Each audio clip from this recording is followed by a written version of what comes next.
ആ ചേച്ചി, നിനക്ക് ഇന്ന് ഓഫീസിലൊന്നും പോണ്ടേടി? പോണം ചേച്ചി. ഇന്നേ നേഹയുടെ സ്കൂൾ ഓപ്പൺ ഹൗസ്, അതുകൊണ്ട് ഹാഫ് ഡേ ലീവ് എടുത്തു. ഓ, ഇങ്ങനെ ഇതെന്തോന്നടി? സ്വർണ്ണമൊന്നും അല്ല, 10 രൂപേന്റെ കമ്മല ചേച്ചി. കൊള്ളാവോ? കൊള്ളാം കൊള്ളാം. ഇടയ്ക്ക് ഇങ്ങനെ ഓടാതെ റെസ്റ്റ് എടുക്കണൊക്കെ നല്ലത് തന്നെടി. ഓ, ഇങ്ങനെ ഇടന്ന് ഓടിയിട്ട് തന്നെ 2 അറ്റം കൂട്ടിമുട്ടിക്കാൻ വേണ്ടി ഞാൻ പെടാപ്പാട് വിടുക. എല്ലാത്തിനും ഞാൻ ഒറ്റക്കല്ലേ ഉള്ളു ചേച്ചി. സനല് മരിച്ചിട്ട് ഇപ്പൊ മാർച്ച് 3-4 ആയില്ലേ? ഇനിയെങ്കിലും നിനക്കൊരു കല്യാണത്തിനെ കുറിച്ചൊക്കെ ആലോചിക്കാം. പിന്നെ കല്യാണം എന്റെ പൊന്നു ചേച്ചി, ഞാൻ ഇങ്ങനെ ഒറ്റയ്ക്ക് ജീവിച്ചു പൊക്കോളാം. ഇപ്പോഴും സമാധാനമൊക്കെ ഉണ്ട്. അതെ, ആര് പറഞ്ഞു ഞാൻ ഒറ്റയ്ക്കാണ്? എനിക്ക് എന്റെ മോളുണ്ട്, അവക്ക് ഞാനും എനിക്ക് അവളും, അത് മതി. പിന്നെ ഇവിടെ ഇടയ്ക്കിടയ്ക്ക് വരണ ഒരു പയ്യല്ലേ, അവ ആരടി? ഞാൻ വിചാരിച്ചു നീ അവനും തമ്മിൽ എന്തൊരു ഇതുണ്ടെന്ന് വിചാരിച്ചു. ആര്? ദീപക്കോ? ആ, ദീപക്ക.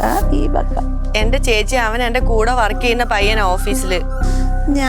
ഞാനല്ലടി ഇത് പറയണത്, നാട്ടുകാരാണ് പറയണത്. അവന് നീയും തമ്മിൽ എന്തൊരു ഇതുണ്ടെന്ന്. എന്തുണ്ടെന്ന്? എന്തോ ആളുകൾ പറയണത് എനിക്കറിയാവൂ എന്റെ പൊന്ന് ദീപ്തി. അല്ല, നാട്ടുകാർ എന്താ ചേച്ചി പറയണേ? നാട്ടുകാരെന്തൊരു പറയാൻ വേണ്ടിയിട്ട് അവര് പറയണ് നീ എനക്ക് അഹങ്കാരവും കയ്യും കാലും വെച്ച് നടക്കണമെന്ന്. സത്യമായിട്ട് ദീപ്തി, ഓരോരുത്തന്മാരെ നീ നേരം വെളുക്കുമ്പോ വീട്ടിനകത്ത് കയറ്റി കൊണ്ടുവരികയാണെന്നാണ് അവര് പറയണത്. എന്തൊരു ആളുകളാണെന്തോ ഇവിടെയുള്ള നാട്ടുകാരെ കുറിച്ച് നിനക്കറിയാലോ ദീപ്തി. ഞാൻ പറഞ്ഞു, നീ വിശ്വസിരെന്നെ. എനിക്ക് നിന്നെ കുറെ കാലം കൊണ്ട് അറിയാമല്ലോ. അവള് കൊച്ചു പെണ്ണല്ലേ, അവക്ക് ഇനിയും കാലം കിടക്കണം. ഒരു കല്യാണം കഴിച്ചാൽ എന്തൊരു കുഴപ്പമെന്ന് ഞാൻ പറഞ്ഞടി. അല്ലെങ്കിലും ചേച്ചീനെ എനിക്കറിയാലോ. ഞാൻ ഈ നാട്ടുകാരെ കുറിച്ചാണ് ആലോചിക്കുന്നത്. അല്ല, ഞാനും മോളും ഇവിടെ 3 വർഷമായിട്ട് ഒറ്റയ്ക്ക് താമസിക്കുകയാണേ. ഞങ്ങൾ വല്ലതും കഴിച്ചോ? ഞങ്ങൾ ഹാപ്പിയാണോ? എങ്ങനെയാ കുടുംബം നടന്നു പോകുന്നതെന്ന് അന്വേഷിക്കാൻ ഇതുവരെ ആരും വന്നിട്ടില്ല. ഈ അപവാദം പറഞ്ഞുണ്ടാക്കാനായിട്ട് എന്തൊരു മിടുക്കാൻ നോക്കിയേ. ഭർത്താവ് മരിച്ച പെണ്ണാണേ നീ. ആളുകളെ കൊണ്ട് ഓരോന്ന് പറഞ്ഞു ഉണ്ടാക്കിപ്പിക്കാതെ നീ സൂക്ഷിക്കണേ. ഇവിടത്തെ നാട്ടുകാരെ നാക്കാണ്. അല്ല ചേച്ചി, ഞാനൊരു കാര്യം ചോദിച്ചോട്ടെ, ഈ ഭർത്താവ് മരിച്ച പെണ്ണുങ്ങൾക്കൊന്നും ഇവിടെ ജീവിക്കണ്ടേ? അറിയാൻ മേലാണ്ട് ചോദിക്കുക. പിന്നെ ഒരു കാര്യം, ഈ 3 വർഷം കൊണ്ട് ഞാൻ ജീവിച്ചൊരു ജീവിതമുണ്ട്. അതെനിക്ക് തന്നൊരു ശക്തിയുണ്ട്. അത് മതി എനിക്ക് മുന്നോട്ട് പോകാൻ. ഈ ആരെന്ത് പറഞ്ഞാലും എന്നെ ബാധിക്കാൻ പോണില്ല. കാരണം ഞാൻ ജീവിക്കുന്ന എൻ്റെ മോക്ക് വേണ്ടിയാ. ഇനി ആരൊക്കെ എന്തൊക്കെ പറഞ്ഞാലും നീ നിന്റെ ഇഷ്ടത്തിന് അങ്ങ് ജീവിച്ചാൽ മതി. ഞാനുണ്ട് നിന്റെ കൂടെ. അയ്യോ ചേച്ചി, എനിക്ക് ഒരുപാട് പണിയുണ്ട്. എന്നാൽ പിന്നെ കാണാട്ടോ. പിന്നെ ഒരു കാര്യം ചേച്ചി, ഇനി ആരെങ്കിലും ഒരിക്കൽ കൂടി എൻ്റെ മുഖത്ത് നോക്കി ഇത് പറയാൻ വന്നാ ഈ ചൂലെടുത്ത് ഞാൻ നല്ലത് കൊടുക്കും പറഞ്ഞേക്കിട്ടോ. ഞാനും ഇനി ആരെങ്കിലും നിന്നെ കുറിച്ച് പറഞ്ഞു കഴിഞ്ഞാ ഞാനും അവന് നല്ല ചൂലുകൊണ്ട് നല്ല 4 അടി കൊടുക്കൂടി. പോണേ, പാലുകാരൻ വരും. വന്നോ എന്തോ.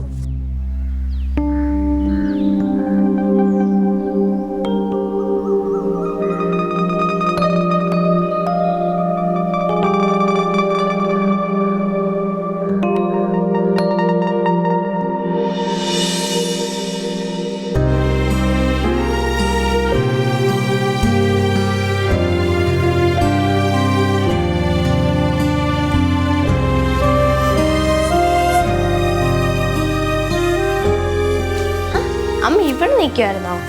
ആ, വേഗം റെഡിയാവ്. ഞാൻ പറഞ്ഞ കേട്ടില്ലേ? റെഡിയാവാൻ. ഞാൻ ഓരോന്നൊക്കെ ആലോചിച്ചാണ് നിന്നു വരാം. അതെന്നി ഞാൻ ദോശ എടുത്ത് കഴിക്കേ? ആ, അതൊക്കെ ഞാൻ കഴിച്ചോളാം. പിന്നെ ഞാൻ ഡ്രസ്സ് അയൺ ചെയ്തിട്ടിട്ടുണ്ട്, അതിട്ടാ മതിയേ. ശരി മാഡം, ഉത്തരവ്. അതെ, ഇന്നെന്താ രാവിലെ ഒരു മാന്യത? ഒന്നുമില്ല. പറയുന്നേ. എന്തു പറയാനാ, ഞാനൊരു ഭർത്താവ് മരിച്ച സ്ത്രീയും സർവോപരി വിധവയും ഒരു സിംഗിൾ മദറും ഒക്കെ ആയ സ്ഥിതിക്ക് ഇവിടെ ചിലര് എന്നെ കുറിച്ച് ചില അപവാദങ്ങളൊക്കെ പറഞ്ഞുണ്ടാക്കുന്നുണ്ട്. അതൊക്കെ കേട്ടപ്പോ ചെറിയ വിഷമായി. ആരാ അമ്മയോട് പറഞ്ഞു? അപ്പുറത്തെ വീട്ടിലെ ജയന്തി ചേച്ചി. ആ, ബെസ്റ്റ്.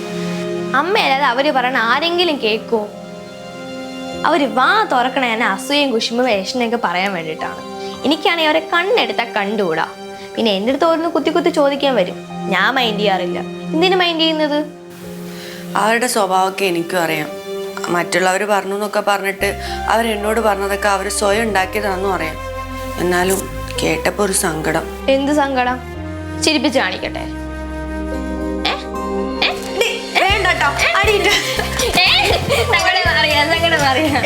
കഴിക്കല്ലേ, ദോശ കഴിക്കട്ടെ. സങ്കടമൊക്കെ പോയി.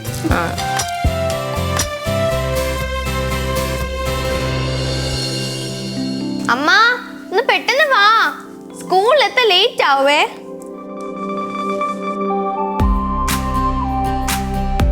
മോളെ ഈ ഡ്രസ്സ് ഒരുമാതിരി കല്യാണത്തിന് പോണ പോലെ ഉണ്ടോ? ഞാൻ ഇത് മാറിയിട്ടൊരു സാരി എടുത്തോട്ടെ? വേണ്ട അമ്മ, അമ്മയ്ക്ക് നല്ലോണം ചേരണുണ്ട്. ഇപ്പൊ കണ്ട് എന്റെ ചേച്ചിയാണെന്നേ പറയുള്ളൂ.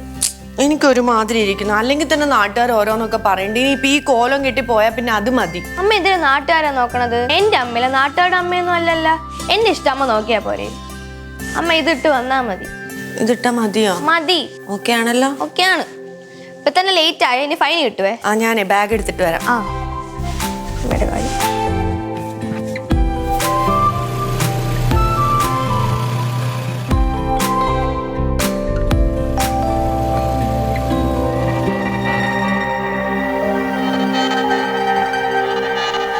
നോക്കടി നോക്ക്, ഇങ്ങോട്ടാണ് ഒരുങ്ങി കെട്ടി പോണത്.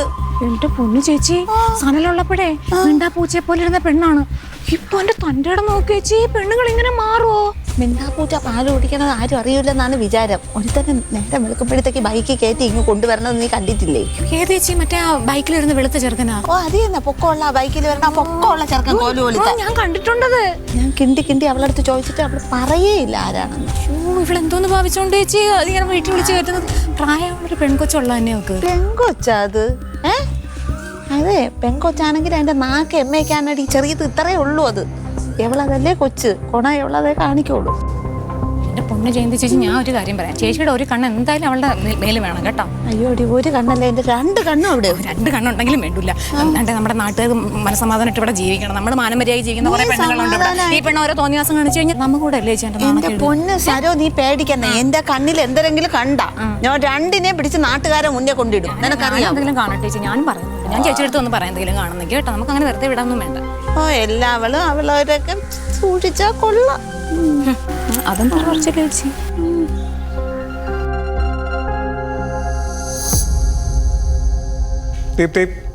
ഓഡിറ്റിന്റെ സമയത്ത് ഹാഫ് ഡേ എടുക്കുമ്പോഴേ തനിക്കത് നേരത്തെ ഒന്ന് വിളിച്ച് പറഞ്ഞുകൂടി?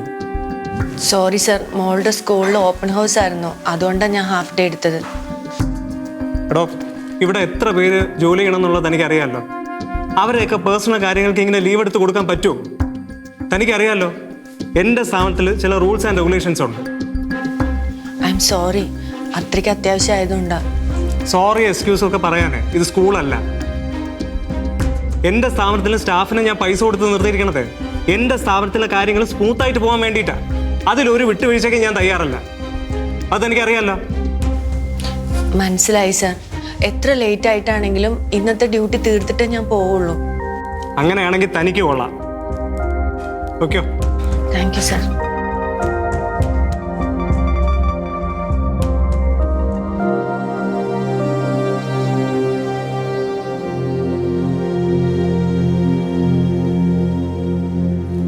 ചേച്ചിക്ക് നമ്മുടെ സാറിൻ്റെ കയ്യിൽ നിന്ന് നല്ല ബേഷായിട്ട് കിട്ടിയല്ലേ? ആടാ, അതെ. എനിക്ക് കുറേ വർക്ക് പെൻഡിങ് ഉണ്ട്. മുഴുവൻ ചെയ്ത് തീർത്തിട്ട് ഇന്ന് ഇവിടുന്ന് പോകാൻ പറ്റത്തുള്ളൂ. എന്നെ ഒന്ന് ഹെൽപ്പ് ചെയ്യോടാ? ഹെൽപ്പൊക്കെ ഞാൻ ചെയ്തു തരാം. പക്ഷെ ഇന്ന് രാത്രി നല്ല വീട്ടിൽ വെച്ച ചൂട് ചോറും ചാളക്കറി എനിക്ക് കൊണ്ടുവന്ന് തരണം. വീട്ടിൽ നിന്നോ? എടാ അതെ, ഞാൻ ഹോട്ടലിൽ നിന്ന് മേടിച്ചു തന്നാൽ മതിയോ? ആ ഹോട്ടലിൽ നിന്ന് വാങ്ങിക്കുകയാണെങ്കിൽ എനിക്ക് പോയി വാങ്ങിച്ച് കഴിച്ചാൽ പോരെ. ഒന്നാമത് ആണ്ടിനും സംക്രാന്തിക്കുമാണ് ഞാൻ വീട്ടിൽ പോയി അമ്മയുടെ കയ്യിൽ നിന്ന് ഇത്തിരി ചോറ് വാങ്ങിച്ച് കഴിക്കുന്നത്. ഇപ്പോൾ അമ്മയെ മിസ് ചെയ്യുമ്പോൾ ആകെയുള്ളൊരു ആശ്വാസം എന്ന് പറയുന്നത് ചേച്ചിയുടെ വീട്ടിൽ നിന്ന് കിട്ടുന്ന മീൻകറിയുടെയും ചോറിൻ്റെയും രുചിയൊന്നും കിട്ടുമ്പോഴാണ്. എടാ എന്താടാ ഇങ്ങനെ സെൻറ്റി അടിക്കല്ലേ? നീ എനിക്ക് എൻ്റെ അനിയനെ പോലെ അല്ലേ? നിനക്ക് ഫുഡ് ഉണ്ടാക്കി തരുന്ന എനിക്ക് സന്തോഷമേ ഉള്ളൂ. പക്ഷെ അതൊന്നും അല്ല കാര്യം. പിന്നെന്ത്? അതെ, ഇന്ന് രാവിലെ ആ ജയന്തി ചേച്ചി വീട്ടിൽ വന്നായിരുന്നു. എന്നിട്ട് എന്നെയും നിന്നെയും ചേർത്തിട്ട് എൻ്റെ അടുത്ത് എന്തൊക്കെയോ പറഞ്ഞു. ഈ നാട്ടുകാരൊക്കെ പേടിച്ച് ജീവിക്കാൻ തുടങ്ങിയാണല്ലോ. ഇവിടെ ലൈഫ് ലോങ് അവരെ പേടിച്ച് ജീവിക്കേണ്ടി വരും. അതൊക്കെ എനിക്കറിയാം. എന്നാലും ആ ചേച്ചി ഓരോന്നൊക്കെ പറയുന്ന കേട്ടപ്പോൾ എനിക്ക് വിഷമമായിടാ. ചേച്ചി അവരൊക്കെ ഓരോന്ന് പറയുന്നത് കേട്ടിട്ട് വിഷമിക്കാൻ തോന്നുന്നുണ്ടല്ലോ. ഈ ജീവിതകാലം മൊത്തം വിഷമിക്കേണ്ടി വരും. ചേച്ചി ആരുടെ അവതാരത്തിലൊന്നുമല്ല ജീവിക്കുന്നത്, ആണോ? ചേച്ചി വളരെ കഷ്ടപ്പെട്ട് തന്നെ ജീവിക്കുന്നത്. അപ്പോൾ ചേച്ചിയുടെ ഇഷ്ടത്തിന് ജീവിക്കുന്നേ. പിന്നെ ഇതൊക്കെ പറയുന്നത് അറിയുള്ളൂല്ലേ? നമ്മളോടൊക്കെ പോകാൻ പറ. പോവാൻ പറയാല്ലേ? പിന്നില്ലാതെ. അപ്പൊ സെറ്റ്. അപ്പൊ ഇന്നത്തെ ചോറും കറിയും? ചോറും കറിയുടെ കാര്യമൊക്കെ ഞാൻ ആലോചിക്കാം. പക്ഷെ നീയേ ആദ്യം എൻ്റെ വർക്കൊന്ന് തീർത്ത ഐശ്വര്യമായിട്ട് തീർത്ത് തന്ന മീൻകറി സെറ്റ്.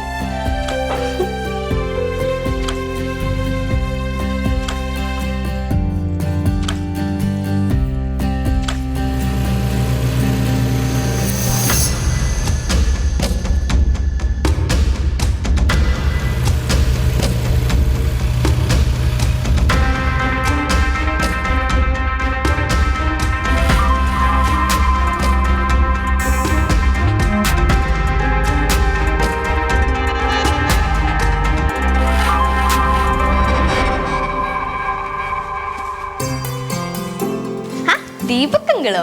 ഇതേ പെണ്ണെ, നിന്നോട് ഞാൻ പലതവണ പറഞ്ഞിട്ടുണ്ട് എന്നെ അങ്കിളെന്ന് വിളിക്കരുതെന്ന്. ഒന്നാമത് എൻ്റെ കല്യാണം പോലും കഴിഞ്ഞിട്ടില്ല. പിന്നെ അങ്കിളിന്റെ പ്രായമുള്ള ആളെ ഞാൻ എന്തോ വിളിക്കണം? ആർക്കാണ് ഈ അങ്കിളിൻ്റെ പ്രായം? എനിക്കാണെങ്കിൽ നിന്റെ അമ്മയൊക്കെ 4-5 വയസ്സ് കുറവേ ഉള്ളൂ. നിനക്ക് വേണമെങ്കിൽ ദീപക് ബ്രോ എന്നോ ദീപക് വിളിക്കാമല്ലോ. അതെ ദീപക് ബ്രോ, മീൻകറി വെക്കണമെങ്കിൽ ഉള്ളി തൊലി കളയണം. ഐശ്വര്യമായിട്ട് അടുക്കളയിലേക്ക് അങ്ങ് കയറിക്കോ. ഇതെന്താണത്? ഉപദേശിച്ച് എന്നാൽ അവിടത്തെ പണിയെടുപ്പിക്കും, ഇവിടെ വന്ന വീട്ടിലെ പണിയെടുപ്പിക്കും. ഞാനെന്താണ് അടിമക്കണ്ണ? അടിമക്കണ്ണ്. കൂടി കുരിപ്പേ. ചേച്ചി, എനിക്ക് ഉള്ളി പൊളിച്ച കണ്ണീന്ന് വെള്ളം വരും. ആണോ? ഞാൻ വേറെ എന്തെങ്കിലും പണി ചെയ്യട്ടെ? എന്നാ മീൻ വെട്ട്. കൂടി എന്നാ ഞാൻ ഉള്ളി തന്നെ വിളിച്ചോളാം. അപ്പോ നടന്നോ. വാ.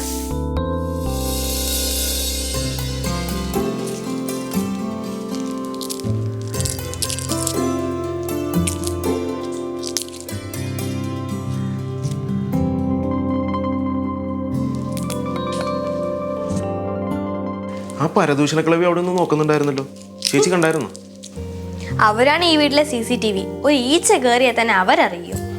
എന്ത് ചെയ്യാൻ പറ്റും? നമ്മൾ അങ്ങോട്ട് മൈൻഡ് ചെയ്യണ്ടെന്ന് വിചാരിച്ചാൽ ഇങ്ങോട്ട് ഇടിച്ചു കയറി വരികയല്ലേ.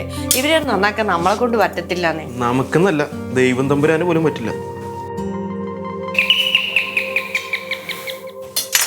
മോളെ ഇതൊന്ന് നോക്കിയേക്കണേ. ഓ, ഞാൻ ആരാ നോക്കട്ടെ.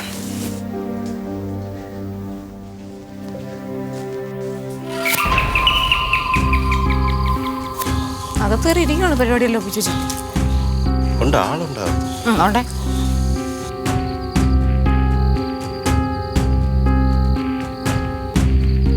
എന്താ എല്ലാരും കൂടെ? നീ ഒരുത്തനെ കയറ്റി അകത്ത് വെച്ചിട്ടില്ലേ? ഇവിടെ ഇറങ്ങി വരടി, എല്ലാരും ഒന്ന് കാണട്ടെ. കുറെ നാളെയുള്ള പരിപാടി തുടങ്ങിയിട്ട്. ദേ, അനാവശ്യം പറഞ്ഞിട്ട് സ്വഭാവം പറഞ്ഞ് ഞാൻ പറഞ്ഞേക്കാം. അത് ശരി, അനാവശ്യം കാണിക്കാം, അത് പറഞ്ഞൂടെ അല്ലേ? ഞാൻ എന്ത് കാണിച്ചെന്നാ ചേട്ടാ പറയണേ? വീട്ടിൽ കയറി ഒന്ന് തോന്നിയ ദിവസം പറഞ്ഞിട്ട്. എടി ദീപ്തി, ഞാൻ നിന്റെ അടുത്ത് അപ്പോഴേ പറഞ്ഞില്ലേ ശ്രദ്ധിക്കണമെന്ന്. എന്താ ചേച്ചി, എന്താ പ്രശ്നം? നല്ല കള്ള കാമുകൻ. പെണ്ണുമുള്ളേ, പെണ്ണാണെന്നൊന്നും ഞാൻ ഓർക്കൂലട്ടോ. പെണ്ണാണെന്ന് നോക്കാതെ പിന്നെ നീ എന്ത് ചെയ്യണം? എന്ത് ചെയ്യണം നീ പിന്നെ? നീ പിന്നെ എന്ത് ചെയ്യണം? ഒന്ന് മാറി ചേട്ടാ. വീട്ടിൽ പോന്ന് കേറി വന്ന് എന്ത് കാണിക്കാന്നാണോ? നിങ്ങൾക്കൊക്കെ എന്താ പ്രശ്നം? ഇവൻ എന്റെ കൂടെ വർക്ക് ചെയ്യുന്ന പയ്യനാ. ഇവൻ എനിക്ക് എന്റെ സ്വന്തം അനിയനെ പോലെയാ. അതാണ് സംഭവം. കഴിഞ്ഞ് പിടിക്കുമ്പോഴത്തേക്ക് എല്ലാരും അനിയനാണ്. എന്തിനടി ദീപ്തി നീ ഇങ്ങനെ നാട്ടുകാരെ കൊണ്ട് അതും ഇതും പറയിപ്പിക്കണത്? നിനക്ക് നാണമില്ലേടി? അയ്യേ,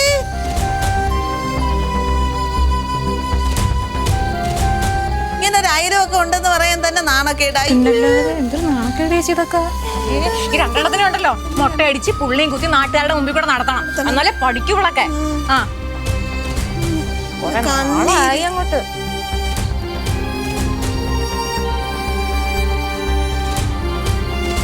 അവളെ മുഖം നോക്ക്.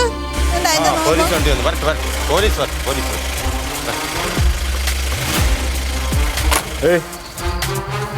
എന്താ എന്താ ഒരു ആൾക്കൂട്ടം? സാർ, ഞാനാണ് വിളിച്ചത്. ഇവര് ഡെയിലി ഓരോരുത്തരെ വിളിച്ച് കേട്ടാണ്. ഇത് കണ്ടുകൊണ്ടാണ് ഞങ്ങൾ ഈ പ്രശ്നം ഞാൻ ഉണ്ടാക്കിയത്. അതിന് നീ ആരാടാ? നീ ഇവിടുത്തെ പോലീസാണോ? ഞാൻ അപ്പുറത്ത് താമസിക്കുന്നുണ്ട്. ഇത് ഇങ്ങനെ കണ്ടോണ്ട് ഞങ്ങൾ ഇങ്ങനെ പറഞ്ഞതേ ഉള്ളൂ. നീങ്ങിക്ക്. മാഡം, എന്താ ഇവിടെ പ്രശ്നം? വിളിക്കാം, പറ. സാർ, എൻ്റെ അച്ഛൻ മരിച്ചതിന് ശേഷം എൻ്റെ അമ്മ കഷ്ടപ്പെട്ടാണ് എന്നെ വളർത്തുന്നത്. പിന്നെ ഈ സ്ത്രീ ഇവരെല്ലാവരും കൂടെ ചേർത്ത് എൻ്റെ അമ്മേനെ പറ്റി ഇല്ലാത്ത കഥ ഡെയിലി പറഞ്ഞു പരത്താറുണ്ട്. ഈ ദീപകങ്ങൾ വരുന്നതും പോകുന്നതാണ് ഇവർക്ക് പ്രശ്നം. ഹസ്ബൻഡിൽ നിന്ന് പറഞ്ഞ എൻ്റെ അമ്മയ്ക്ക് ആരോട് സംസാരിക്കാൻ പറ്റില്ല എന്ന് പറഞ്ഞാൽ, സിംഗിൾ മദർ ആണെങ്കിലും അച്ഛനില്ലാതെ കുറവ് അറിയാതെയാണ് അമ്മ എന്നെ വളർത്തുന്നത്. മോളിനെ ഒന്നും പറയണ്ട, എനിക്കെല്ലാം മനസ്സിലാവുന്നുണ്ട്.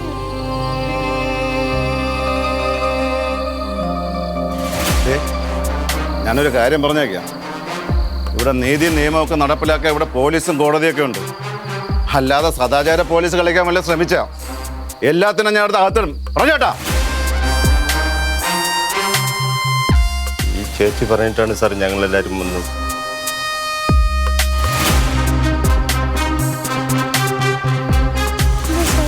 ചേച്ചി ഓർമ്മയില്ല. ചേച്ചിയോട് ഞാൻ എന്ത് തെറ്റാണ് ചേച്ചി ചെയ്തത്?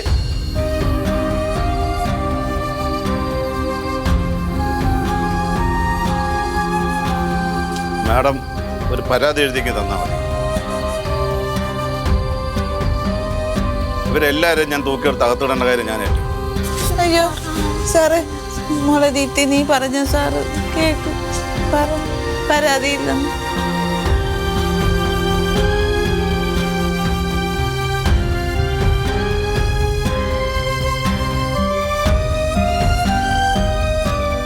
കേസൊന്നും വേണ്ട സാറേ.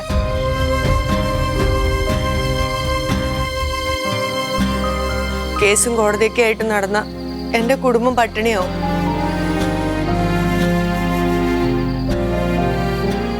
ഇല്ല സാറേ, അവള് പറഞ്ഞത് ശരി തന്നെ. കേസ് വഴക്കൊന്നും മാഡം ഇപ്പം പരാതി ഇല്ലെന്ന് പറഞ്ഞതുകൊണ്ട് ഇപ്പൊ എല്ലാവരും ഞാൻ വെറുതെ വിടണം. അതല്ല സദാചാര പോലീസ് കളിക്കാനാണ് ഭാവമെങ്കിൽ പരാതിയൊന്നും എനിക്ക് വേണ്ട. എല്ലാത്തിനും പൊക്കിയെടുത്ത് ഞാൻ അകത്തിടും. പറഞ്ഞു മനസ്സിലായോ? സാറ് മനസ്സിലായി സാറേ. ആ വിട്ടോ വിട്ടോ.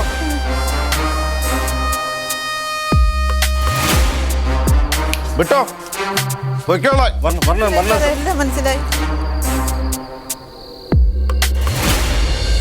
Thank you sir. എന്തിനാ മോളെ താങ്ക്സ് ഒക്കെ? ഇതൊക്കെ ഞങ്ങളുടെ ഡ്യൂട്ടിയല്ലേ. പൊതുജനങ്ങൾക്ക് സമാധാനമായിട്ട് കിടന്നുറങ്ങണം. അതാണ് ഞങ്ങളുടെ ഡ്യൂട്ടി. എന്നാ ശരി.